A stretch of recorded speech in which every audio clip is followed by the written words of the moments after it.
Hello friends, welcome to my YouTube channel. तो आज हम बात करेंगे सिमुलतला आवासीय विद्यालय क्लास 6 के मेंस पेपर सॉल्यूशन के बारे में। 2020 में जो इसके मेंस का पेपर में मैथ का जो क्वेश्चन पूछा गया है, तो उसी का हम लोग आज सॉल्यूशन करवाएंगे। इससे पहले वाले वीडियो में ऑलरेडी आपको reasoning, math, SST, science already clear करवा चुका हूँ। तो अभी तक अगर आपने उस वीडियो को नहीं देखा तो जाकर आप चैनल पर विजिट करिए, चैनल को सब्सक्राइब कर लीजिए और जितना मैक्सिमम हो सके तो उतना शेयर कर दीजिएगा, क्योंकि आपको सिमुलतला के लिए मेंस का जितना भी आपको प्रीवियस ईयर का क्वेश्चन है वो सारा कुछ आपको इस वीडियो में देखने को मिलेगा। तो चैनल को ज़रूर सब्सक्राइब कर दीजिएगा और शेयर कर दीजिएगा। तो चलिए हम लोग वीडियो को आगे बढ़ाते हैं। आपको खंड का में गणित का पोर्शन दिख रहा होगा, ठीक है, लेकिन आपको ये भी ध्यान रखना है कि गणित के पोर्शन में मेंस का जो इसका एग्ज़ाम जो है सिमुलतला को, ठीक है, ऐसे तो क्वेश्चन बहुत हल्का पूछा जाता है, लेकिन इसको बनाने का क्या ढंग है, ठीक है, आपको पूरा डिस्क्रिप्टिव लिखना पड़ता है, पूरा विस्तार से लिखना पड़ता है। तो विस्तार से आप कैसे लिखिएगा तो यही वीडियो में मैं आपको बताऊंगा, ठीक है, किस प्रकार से आपको लिखना है और हर जगह आपको मैथमेटिकल सिंबल का ही प्रयोग करना है, ठीक है। तो किस प्रकार से करना है तो इस वीडियो पर शुरू से लेकर अंत तक ज़रूर देखिएगा, तब आपको जाकर पता चलेगा, ठीक है। और साथ ही साथ मैं सॉल्यूशन भी करवाते चला जाऊंगा, ठीक है। तो पहला क्वेश्चन आपको दिख रहा होगा, पहले आप क्वेश्चन समझ लीजिए कि क्वेश्चन क्या कह रहा है। क्वेश्चन में बोल रहा है 7, 8 और 0 से बनने वाले 3 अंकों की सभी संख्याएं लिखिए। मतलब 7, 8 और 0 से बनने वाले 3 अंक की संख्या लिखना है, ठीक है। और उसके बाद बोल रहा है इन 3 अंकों से बनने वाली 3 अंकों की सबसे बड़ी संख्या और सबसे छोटी संख्या का अंतर भी बताना है। तो ये आपको इतना कह रहा है, ठीक है। फिर से आप क्वेश्चन को एक बार समझ लीजिए।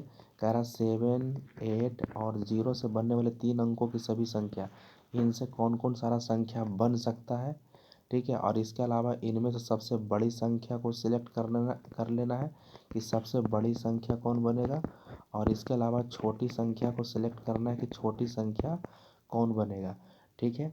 तो चलिए मैं आपको बताता हूँ किस प्रकार से आपको बनाना है, ठीक है। तो वीडियो को शुरू से लेकर अंत तक ज़रूर देखिएगा, ठीक है। तो यहाँ पर आप ध्यान दीजिएगा थोड़ा सा।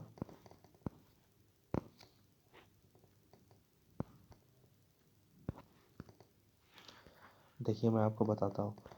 आपका जो पहला नंबर है, पहला नंबर का आपका ये सॉल्यूशन दिया हुआ है, इसको आप अच्छे से समझ लीजिएगा, इसी प्रकार से आप बनाइएगा, तभी आपका जो एग्ज़ामिनर जो है वो आपका 10 में 10 मार्क्स देगा, ठीक है। एक क्वेश्चन आपका 10 नंबर का रहेगा, टोटल आपका 100 नंबर का रहता है, तो आपको इसमें 100 में 100 लाना है, ठीक है, तभी आपका आगे जाकर मेरिट फिर बन पाएगा, ठीक है।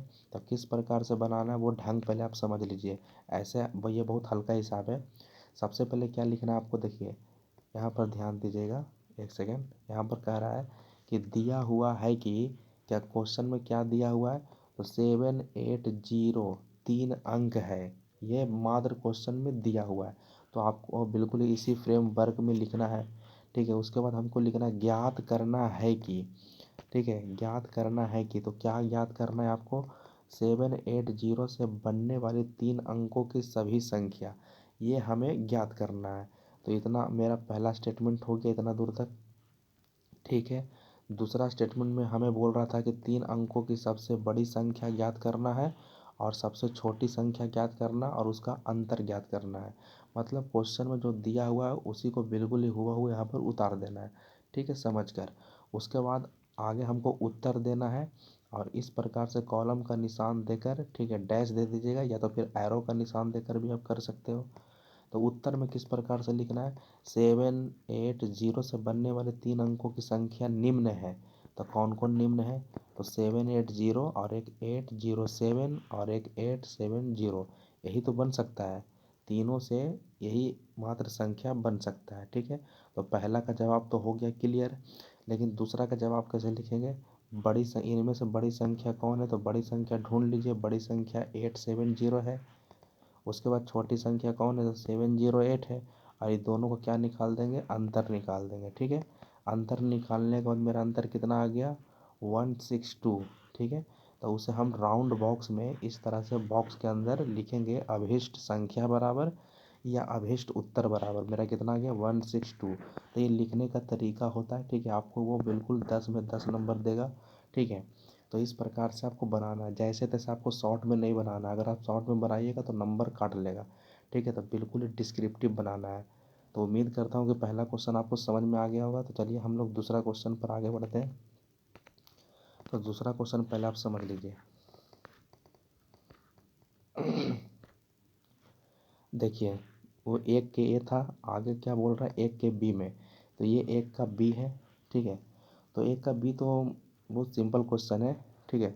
क्या करा, निम्नलिखित को विस्तारित रूप में लिखिए, ठीक है। तो निम्नलिखित को विस्तारित रूप में लिखने के लिए हमें क्या करना पड़ेगा, सबसे पहले आप लिखिएगा उसी प्रकार से कि दिया हुआ है कि, तो क्या दिया हुआ है, तो 6709, ठीक है, ये संख्या दिया हुआ है, ठीक है। इस प्रकार से आप लिख लीजिएगा। उसके बाद नीचे लिखिएगा ज्ञात करना है कि, ज्ञात करना है कि, ठीक है, डैश करके। तो क्या ज्ञात करना है, तो 77609 को विस्तारित रूप में बताएं, ठीक है। उसके बाद हम लोग उत्तर में क्या लिखेंगे, तो मैं आंसर में बता देता हूँ, ठीक है, क्योंकि ये हल्का हिसाब है तो मैं इसे बोल कर ही बता देता हूँ। आगे मैं डिस्क्रिप्टिव आगे बताऊँगा, ठीक है। तो सीधा हमको सोल्यूशन में उत्तर में क्या करना है, 7609 इतना लिखना है। तो विस्तारित रूप इसका इस प्रकार से लिखाता है। और उसके बाद जीरो है तो जीरो का स्थान तो जीरो देंगे और उसके बाद 9 हो जाएगा, ठीक है। तो इस प्रकार से आपको विस्तारित रूप में लिख देना है दोनों का आंसर, ठीक है। चलिए अब आगे वाला क्वेश्चन में बढ़ते हैं, आगे ध्यान दीजिएगा, ठीक है। 2 के ए में दो संख्याओं का अंतर दे दिया है। यदि छोटी संख्या इतना दिया हुआ है तो आप बड़ी संख्या बता दो। तो यहाँ पर आपने ध्यान से क्वेश्चन पहले देख लिया है। अब इसे हमको डिस्क्रिप्टिव बनाना है। तो चलिए मैं आपको ले चलता हूँ डिस्क्रिप्टिव किस प्रकार से बनाना है। तो यहाँ पर ध्यान दीजिएगा, ठीक है। एक सेकेंड थोड़ा सा रुकिएगा। देखिए यहाँ पर ध्यान दीजिए, ये आपका बिल्कुल ही सटीक तरीका से बना हुआ है। सबसे पहले देखिए लिखने का क्या तरीका होता है, जैसे दो नंबर है, ठीक है। तो चौथाई सबसे पहले आप छोड़िएगा, ठीक है। सबसे पहले आपको चौथाई छोड़ देना है। चौथाई छोड़ने के बाद इसके अंदर नंबर लिखना है और 2 का ए नंबर है तो ए यहाँ पर लिख देना है, ठीक है। इस प्रकार से आपको लिखना है, ठीक है। लिखने के बाद आपको क्या करना है, दिया हुआ है कि, तो क्या दिया हुआ है, तो दो संख्याओं का अंतर, ये आपका क्वेश्चन में ही दिया हुआ है। और क्या दिया हुआ है, छोटी संख्या भी दिया हुआ है, ठीक है। तो जो आपको दिया हुआ रहेगा तो बिल्कुल आपको लिख देना है। उसके बाद हमें क्या लिखना है, ज्ञात करना है कि डैश, क्या ज्ञात करना है, तो बड़ी संख्या बताए। बड़ी संख्या बताने के लिए कह रहा है, ठीक है। इतना दूर आप कर लीजिएगा। उसके बाद मेरा उत्तर का पोर्शन है, उत्तर करके डैश करके लिखिएगा। तो किस प्रकार से हमें बनाना है, तो हम लोग मानते हैं कि माना की संख्या x और y है, क्योंकि हमें तो पता नहीं है कि वो दो संख्या है कौन, ठीक है। और तब तब उसके बाद कॉमा करेंगे इस तरह से, x माइनस वाई बराबर इतना, जो कि क्वेश्चन में ही दिया हुआ है, ठीक है। अब उसके बाद फिर क्या करेंगे, इतना तो दिया हुआ है, तो देखिए और आगे क्या करेंगे, बाई के जगह पर हम लोग इतना रख देंगे जो कि आपके क्वेश्चन में दिया हुआ है, ठीक है। तो x बराबर हम लोग निकालेंगे तो ये बताइए माइनस में है, बराबर के उस साइड में जाएगा तो प्लस में हो जाएगा। तो बस दोनों को जोड़ दीजिएगा, ठीक है। तो यहाँ पर बस दोनों को मैंने जोड़ दिया है, ठीक है। तो जोड़ने के बाद कितना आ गया है, तो जोड़ने के बाद जो आएगा वो मेरा आंसर हो जाएगा। और फिर इसको इस तरह से राउंड फिगर में लिख देना है, ठीक है। बूस्टर बॉक्स में लिख देना है, इसलिए अभीष्ट संख्या बराबर या अभीष्ट उत्तर बराबर जो भी आएगा तो वो लिख देना है, ठीक है। एक चीज़ और ध्यान रखिएगा, अगर मान ले तो कोई भी आप नंबर लिख रहे हो, ठीक है, तो उसे इंटरनेशनल पद्धति में लिखिएगा, यानी कॉमा का यूज ज़रूर करिएगा, ठीक है। कॉमा का यूज ज़रूर करिएगा, ठीक है। मान लीजिए कि इस प्रकार से कोई नंबर लिखा हुआ है, ठीक है। तो इंडियन पद्धति में लिखने का क्या तरीका है, पहले इकाई दहाई सैकड़ा 3 अंक के बाद, उसके बाद 2 अंक के बाद कॉमा लगाते जाइएगा, ठीक है। तो वो आपको नंबर देगा, ठीक है, फुल नंबर देगा, ठीक है। और हर जगह देखिए मैथमेटिकल सिंबल का यूज करिएगा, यहाँ पर दिस इम्प्लाइज चिन्ह का यूज किया गया है। तो मैथमेटिकल सिंबल का यूज जहाँ पर होता है तो वहाँ पर ज़रूर करिएगा। तो इस प्रकार से आपको मेंस में बनाना है, तभी आपको एक बेहद अच्छा नंबर मिल पाएगा, ठीक है। चलिए अब आगे बढ़ते हैं।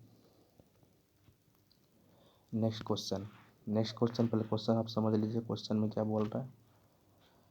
तो आगे हम लोग बढ़ रहे हैं इस क्वेश्चन पर, पहले देख लीजिए। 2 का बी, तो 2 के बी क्वेश्चन में क्या बोल रहा है, सत्येंद्र की मासिक आय इतना रुपया है 35,000, वह इसका 1/10 भाग अपने बच्चों की शिक्षा पर खर्चा करता है, 1/5 भाग अपने मकान के किराए पर खर्च करता है। तो इतना खर्चा आपका दिया हुआ है। ठीक है, तो बची हुई धनराशि बताना है कि बची हुई धनराशि कितना होगा। ठीक है, तो चलिए आगे बढ़ते हैं। देखिए अब आगे ध्यान दीजिएगा। ठीक है, तो यहाँ पर मैंने आपको बनाकर ऑलरेडी बता चुका हूँ। तो आपने क्वेश्चन तो समझ लिया है। ऊपर में एक लाइन छूटा हुआ है, हमें ऊपर में लिखना चाहिए था दिया हुआ है कि, ऊपर में आपको लिखना है। ठीक है, मैं बोल देता हूँ, आप कॉपी पर नोट कर लीजिएगा, दिया हुआ है कि। ठीक है, ये एक लाइन छूटा हुआ है। ठीक है, क्या दिया हुआ है तो मैं बोल देता हूँ, आप नोट कर लीजिएगा। सत्येंद्र की मासिक आय, ठीक है लिखिएगा आप, मैं पूरा लिख नहीं रहा हूँ। ठीक है, सत्येंद्र की मासिक आय 35,000 रुपया है। सत्येंद्र की मासिक आय 35,000 रुपया है। ठीक है, ये इतना दिया हुआ है। अब आ जाइए यहाँ पर। ठीक है, अब यहाँ से ध्यान दीजिए, क्या कह रहा है, ज्ञात करना है। क्या ज्ञात करना है, बची हुई धनराशि। ठीक है, अब उत्तर में हम लोग क्या लिखेंगे,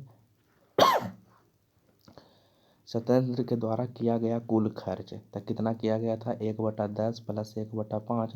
तो इन सभी को जोड़ेंगे तो कितना आ जाएगा, 3/10 भाग आ जाएगा। ठीक है, ठीक है।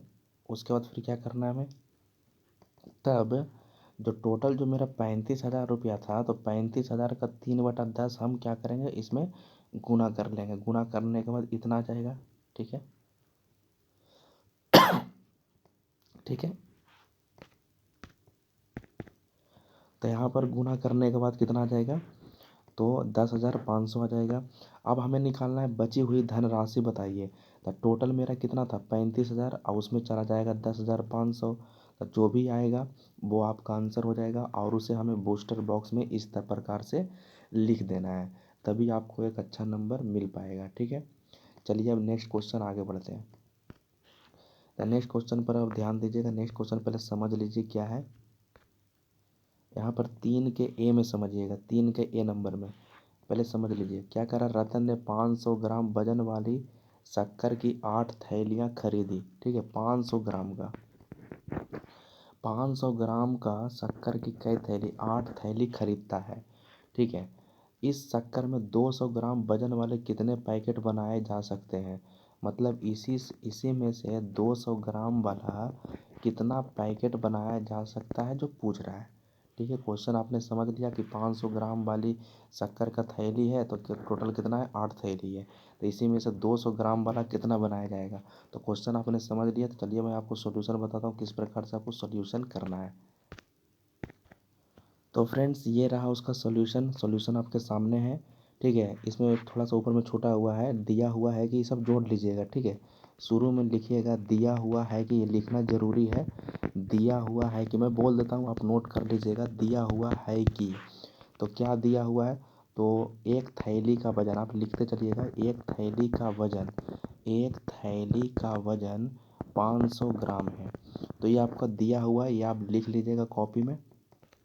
ठीक है, उसके बाद हमें क्या लिखना है, ज्ञात करना है कि, ज्ञात करना है कि, ये आपको लिखना है, ज्ञात करना है कि। थोड़ा सा छूटा हुआ है तो थोड़ा सा जोड़ लीजिएगा। ज्ञात करना है कि, क्या ज्ञात करना है, तो आपको ज्ञात करना है कि 200 लिखिएगा, 200 ग्राम वाली, 200 ग्राम वाली कितनी थैलियाँ बनेगी। ठीक है, कितनी थैलियाँ बनेगी, मैं बोल देता हूँ, आप नोट कर लीजिएगा, 200 ग्राम वाली कुल कितनी थैलियाँ बनेगी। तो उसका सॉल्यूशन आप देख लीजिए किस प्रकार से ये बनता है। ठीक है, तो उत्तर में हम लोग क्या लिखेंगे, चूँकि शक्कर की एक थैली का वजन तो 500 ग्राम दिया हुआ है क्वेश्चन में, तो शक्कर की 8 थैली का अगर हम वजन निकालेंगे तो 500 गुना 8 हो जाएगा, मतलब 4,000 ग्राम हो जाएगा।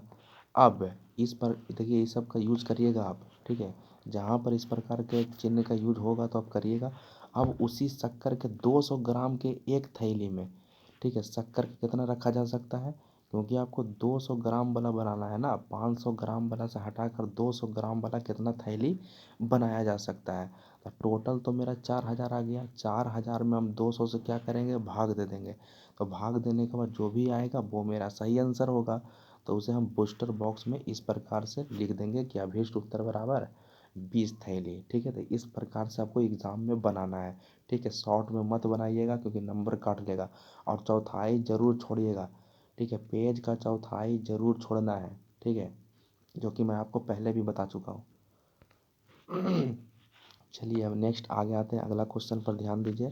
पहले एक बार क्वेश्चन समझ लीजिए क्या कह रहा है क्वेश्चन। तो आपका 3 का ये तो समाप्त हो चुका है। अब समझ लीजिए 3 का बी नंबर। ठीक है, ये 2020 में क्वेश्चन पूछा हुआ है मेंस में। एक दुकानदार के पास 123 लीटर केरोसिन तेल था। उसने 3 विभिन्न ग्राहकों को इतना लीटर 3 लीटर 50 मिलीलीटर पहले ग्राहक को दे दिया, दूसरे ग्राहक को 15 लीटर दिया और तीसरे ग्राहक को 7.250 लीटर तेल बेचा। तो अब उसके पास कितना तेल बचा है, तो ये आपको बताना है। बिल्कुल ही हल्का हिसाब है। ठीक है, बस आपको इसको डिस्क्रिप्टिव रूप देना है, इसको विस्तारित रूप देना है। तो चलिए आगे बढ़ते हैं। चलिए अब आगे ध्यान देते हैं। देखिए 3 नंबर का मैं सॉल्यूशन ऑलरेडी कर चुका हूँ। यहाँ पर ध्यान दीजिएगा। सबसे पहले आप क्या कर लीजिएगा, चौथाई छोड़कर 3 इधर लिखिएगा, बी नंबर उधर। ठीक है, अब इसे ध्यान दीजिए आप। ठीक है, क्या दिया हुआ है कि दुकानदार के पास 123 लीटर केरोसिन तेल था, कौमा उसने 3 ग्राहकों को क्रमशः इतना लीटर इतना इतना लीटर इतना लीटर दे दिया है। तो मैंने बस कुछ किया नहीं, क्वेश्चन में जो दिया वो मैंने बस वही लिखा है। उसके बाद ज्ञात करना है कि क्या ज्ञात करना है कि 3 ग्राहकों को तेल बेचने के बाद अब उसके पास कितना तेल बचा। ठीक है, तो ये आपको ज्ञात करने के लिए कह रहा है। ठीक है, अब उत्तर में हम लोग क्या लिखेंगे कि एक दुकानदार के पास कुल केरोसिन तेल 123 लीटर था। तो दुकानदार, आगे देखिए सॉल्यूशन।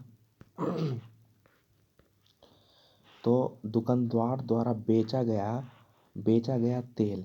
तो पहला ग्राहक को कितना लीटर, इतना लीटर और 50 मिलीलीटर बेचा गया। तो जो जो बेचा गया मैंने वहाँ पर लिख दिया। दूसरा ग्राहक को इतना, तीसरा ग्राहक को इतना। ठीक है, लिख दिया और इन सभी को मैंने योगफल निकाल दिया। निकालने के बाद आपका योगफल इतना आ जाएगा। ठीक है, उसके बाद हम क्या लिखेंगे, पुनः दुकानदार के पास बचा तेल। तो कितना बचा, तो शुरुआत में कितना था 123 लीटर और 00 मिलीलीटर। अगर मिलीलीटर का यूज नहीं किया तो हम लोग जीरो ही समझेंगे, तो 0 मिलीलीटर। और उसमें से हम 25 लीटर और 300, ये 300 है, 300 मिलीलीटर घटा देंगे। घटाने के बाद आपका जो भी आएगा वही आपका राइट आंसर हो जाएगा। ठीक है, तो अभीष्ट उत्तर बराबर हो जाएगा 97 लीटर और 700 मिलीलीटर। ठीक है, तो इस प्रकार से आपको बनाना है। देखिए मैं जब जब मैं अगला वाला वीडियो जब मैथ का बनाऊंगा तो आपको मैं बस हिंट दूंगा। ठीक है, इतना तो मैं आज लिख कर लाया हूँ। ठीक है, तो उसके बाद मैं बोल दूंगा तो आप कॉपी पर नोट्स कर लीजिएगा अगले वाले वीडियो में, जब 2019 का 18 का मैं सॉल्यूशन करवाऊंगा मैथ का। क्योंकि देखिए लिखने में बहुत मेहनत लगता है। ठीक है, तो आप, मैं बोल दूंगा तो आप कॉपी पर नोट कर लीजिएगा। ठीक है, तो चलिए अब आगे बढ़ते हैं। क्वेश्चन समझते हैं अब आगे। अगला क्वेश्चन क्या बोल रहा है, ये तो हो चुका है। हम समझते हैं इसके बारे में। ठीक है, 4 के 1 में क्या बोल रहा है, एक आयताकार मैदान की लंबाई दिया हुआ है तथा चौड़ाई कितना है 100 मीटर, सॉरी 100 मीटर, चौड़ाई 100 मीटर है। उस मैदान में घास लगाने का खर्च ज्ञात करना है। ठीक है, तो कब ज्ञात करना है, जब 1 वर्ग मीटर घास लगाने का खर्चा दिया हुआ है। ठीक है, तो इसे हम किस प्रकार से बनाएंगे, तो चलिए बढ़ते आगे। किस प्रकार से आपको बनाना है इसे, तो थोड़ा सा इंतज़ार करिएगा।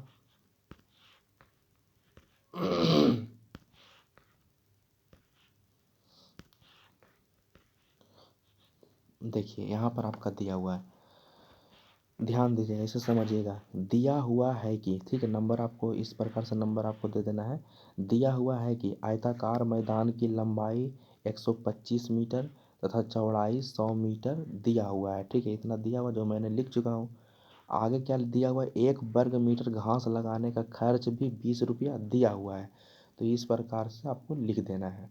उसके बाद ज्ञात करना है कि मैदान में घास लगाने का खर्च ज्ञात करें। ये तो आपको ज्ञात करना है, जो क्वेश्चन में दिया हुआ था वही मैंने यहाँ पर लिख चुका हूँ। अब उत्तर में क्या करना है, चूँकि आयताकार मैदान की लंबाई 125 मीटर दिया हुआ है, आय तो चूँकि आयताकार मैदान की चौड़ाई भी 100 मीटर दिया हुआ है, तो हम क्या निकालेंगे, आयताकार मैदान का क्षेत्रफल निकाल लेंगे। तो लंबाई गुना चौड़ाई क्षेत्रफल होता है। तो 125 गुना 100 कर लेंगे, तो 125 गुना जब 100 करिएगा आप, तो आपका कितना आ जाएगा 12,500 मीटर स्क्वायर। यूनिट भी दीजिएगा, यूनिट नहीं दीजिएगा तो नंबर आपको काट लेगा। ठीक है, मीटर स्क्वायर लिखिए या वर्ग मीटर बोलिए, ठीक है, बात बराबर है। अब उसके बाद पुनः करेंगे, एक एक वर्ग मीटर घास लगाने का खर्चा 20 रुपया है, जो कि क्वेश्चन में दिया हुआ है। तो बताइए 12,500 मीटर स्क्वायर घास लगाने का खर्चा टोटल कितना हो जाएगा। तो दोनों को हम लोग गुना कर देंगे। ठीक है, गुना जो करके आएगा वही आपका सही आंसर हो जाएगा। ठीक है, तो यही आपका था। ठीक है, चलिए तो आज जो क्वेश्चन बच चुका है उसका सोल्यूशन कर लेते हैं। अगर कुछ नहीं समझ में आया तो कमेंट बॉक्स में अपना प्रतिक्रिया दे सकते हो। अब आगे समझ लेते हैं। देखिए अगला क्वेश्चन है, एक प्लास्टिक बॉक्स की लंबाई, चौड़ाई, ऊंचाई 20 सेंटीमीटर, 6 सेंटीमीटर, 4 सेंटीमीटर दिया हुआ है। उस बक्से में 8 घन सेंटीमीटर आयतन वाले कितने रबर जा सकते हैं। 8 घन सेंटीमीटर का कितना रबर जा सकता है, ये आपको बताना है। तो इसका भी सॉल्यूशन आप देख लीजिए, इसका सॉल्यूशन किस प्रकार से होगा। देखिए यहाँ पर आपका सॉल्यूशन दे रखा है, क्या बोल रहा है कि दिया हुआ है कि क्या दिया हुआ है। तो एक प्लास्टिक बॉक्स की लंबाई, चौड़ाई और ऊंचाई क्रमशः 20 सेंटीमीटर, 6 सेंटीमीटर और 4 सेंटीमीटर इतना दिया हुआ है। उसके बाद फिर क्या बोल रहा है, ज्ञात करना है कि बक्से में 8 घन सेंटीमीटर आयतन वाले कितने रबर रखे जा सकते हैं, ये आपका ज्ञात करना है। ठीक है, तो हमें उत्तर में क्या लिखना है, उत्तर में प्लास्टिक बॉक्स की लंबाई 20 सेंटीमीटर दिया हुआ है, प्लास्टिक बॉक्स की चौड़ाई कितना दिया हुआ है, तो जो दिया दिया हुआ आप उसे लिख लीजिएगा 6 सेंटीमीटर। अच्छा एक और छूट चुका है, प्लास्टिक बॉक्स की ऊंचाई जोड़ लीजिएगा यहाँ पर। प्लास्टिक बॉक्स की ऊंचाई वो भी दिया हुआ है कितना, तो 4 सेंटीमीटर। हम क्या निकालेंगे, इसलिए प्लास्टिक बॉक्स का आयतन निकाल लेंगे। आयतन हम लोग क्या जानते हैं, लंबाई गुना चौड़ाई गुना ऊंचाई, गुना कर लीजिएगा। गुना करने के बाद आपका 480 घन सेंटीमीटर आएगा। ठीक है, इसलिए मेरा अब आगे क्या करना है, घनाकार रबर की संख्या। टोटल मेरा 480 आ गया था। ठीक है, तो 480 अब बटा में 8 कर देंगे। ठीक है, तो जब काट छाट करेंगे तो कितना आ जाएगा 60। तो 60 इसका राइट आंसर हो जाएगा और उसे हम बूस्टर बॉक्स में लिख देंगे, अभीष्ट उत्तर बराबर 60। ठीक है, तो ये होता है सही तरीका बनाने का। तो इसी प्रकार से आप बनाइएगा। ठीक है, देखिए मैं इतना बता चुका हूँ। बाकी आप क्वेश्चन जो आपका जो क्वेश्चन बच गया, ठीक है, ये 2 क्वेश्चन जो बचा है ये आपके लिए होमवर्क है। ठीक है, इस होमवर्क को आप बताइएगा और कमेंट बॉक्स में आप उत्तर बताइएगा कि दोनों का उत्तर कितना आ रहा है।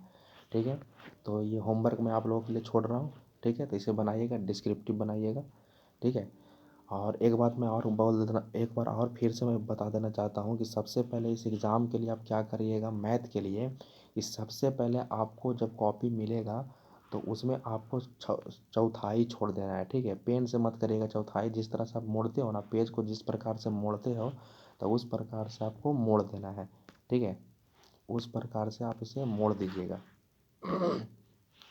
मोड़ने के बाद इधर नंबर लिखिएगा और जो भी रहेगा ABCD आप इधर लिख लीजिएगा। ठीक है, और ये सब आपको लिखना है, दिया हुआ है कि, तो जो दिया हुआ रहेगा क्वेश्चन में डाल दीजिएगा।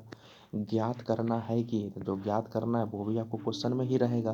तो इतना दूर तो आप कर ही लीजिएगा। उत्तर में आपको बनाने के लिए कहेगा, तो उत्तर में जो भी रहेगा तो वो आपको लिख देना है। ठीक है, और ये सब मैथमेटिकल सिंबल जितना भी होता है, बराबर हो गया, दिस इम्प्लाइज हो गया, तो जहाँ इसका यूज होता है तो वहाँ पर ज़रूर आप यूज़ करिएगा। जैसे देखिए यहाँ पर यूज़ हुआ है तो मैंने यहाँ पर यूज किया है, बराबर का निशान यूज हुआ है, तो यहाँ पर यूज करिएगा। और लास्ट में इस तरह से बॉक्स बनाकर ज़रूर लिखिएगा, अभीष्ट संख्या बराबर अभीष्ट उत्तर बराबर इतना। ठीक है, क्योंकि आपको एग्जामिनर डायरेक्ट ये वाला देखेगा। ठीक है, कि इसका आंसर कितना आ रहा है। ठीक है, तो इस प्रकार से करिएगा। ठीक है, इसके बाद मैं 2019 का और भी प्रीवियस ईयर का सॉल्यूशन करवा दूंगा। ठीक है, तो वहाँ पर जब मैं करवाऊंगा तो आपको सिर्फ बताऊंगा, मैं बोल के आपको बताऊंगा, कॉपी पर आप नोट्स कर लीजिएगा, क्योंकि इतना लिखने में बहुत मेहनत लगता है, इतना लिखने में बहुत मेहनत लगता है। ठीक है, तो मैं बताते चला जाऊँगा, आप नोट्स करते जाइएगा। ठीक है, तो आई होप फ्रेंड्स ये वीडियो आपको पसंद आई है। तो वीडियो पसंद आएगा तो वीडियो को जरूर मैक्सिमम जितना हो सके तो शेयर कर दीजिएगा। तो तब तक हम लोग वीडियो यहीं तक रहने देते हैं, तब तक के लिए जय हिंद, जय भारत।